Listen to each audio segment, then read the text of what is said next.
Let's make a deal for your home, part 1.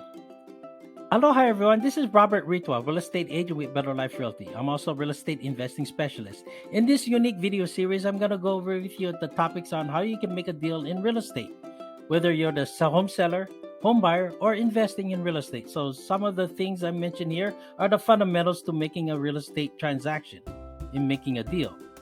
Now, in part 1, you'll begin to understand the motivation of a seller and the selling strategy pyramid, how this can be used to price and market your home competitively in the marketplace. Now, when you hire me as a real estate agent with Better Life Realty, my vision is helping you and your family live the good life. And my mission, whether it's helping you buy, sell, or even invest in real estate, is what we do best. And we focus on quality service and excellent performance with each and every client. Here are some examples of what's motivating you to sell your home. Are you relocating? Perhaps your household size changed. Are there additional family members moving in? Are there family members moving out? How about household income changed? Perhaps you lost a job or gained a job, or other unexpected events. Now, these motivation to sell do affect things like how are you going to price your home? How long are you willing to wait in the market, or do you want a quick sell? Things like those, it does affect your decisions in how you're going to sell, price, and market your home. Now, on the selling strategy pyramid, there's 3 trade-offs. As you can see there, on the top triangle is the max net. How much are you willing to walk away with? On the bottom left is the amount of effort. How much of effort are you willing to put in of your home? Are you willing to make renovations, repairs, maintenances before you sell?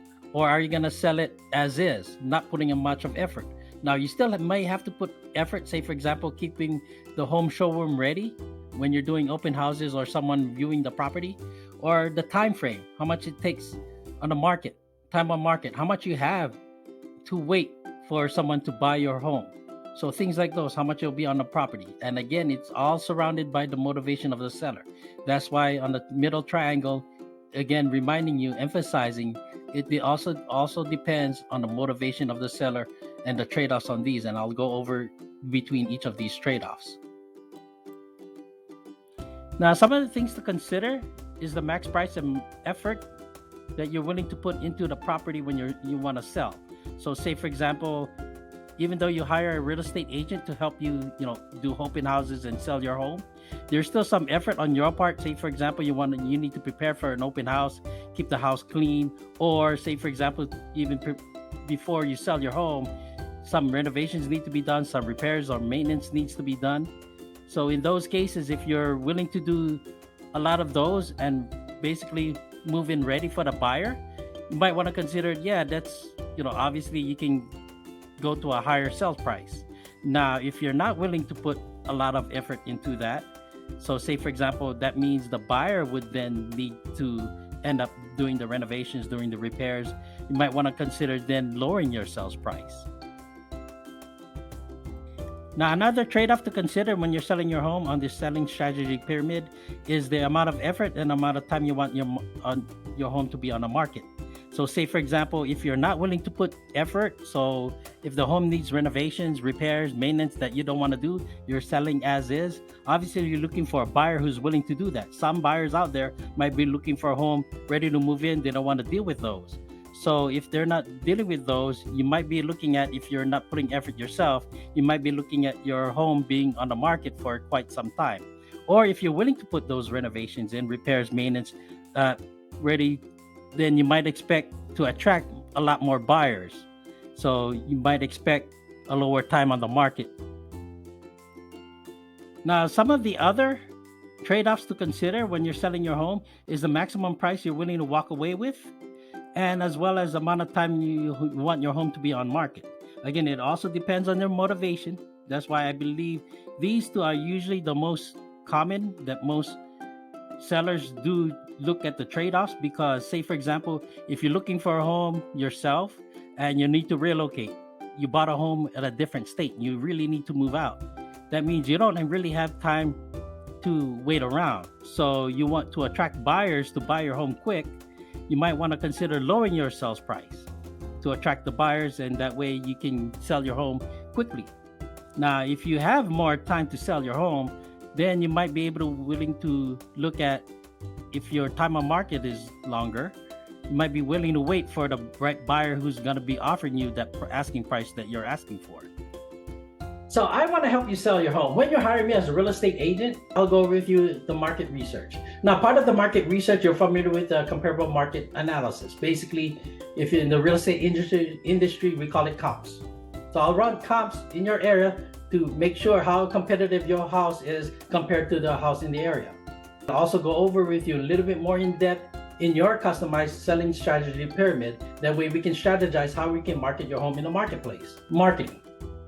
My job as a real estate agent when you hire me to sell your home is actually aggressively market to actually sell your home.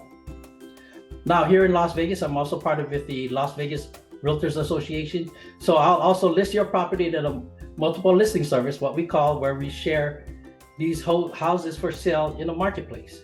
Now with a background with real estate investing, I'll also offer you some alternative options. I'll also market with you through various buyer pools. Now, depending on circumstances, my firm, may also make an offer on your property as well. So that's something unique about us when you do hire me. Some alternative options could be renting your home with a lease option. We'll also look to see if your home is eligible for our Better Than Rent program, where your home could be eligible, where renters can look for homes for sale.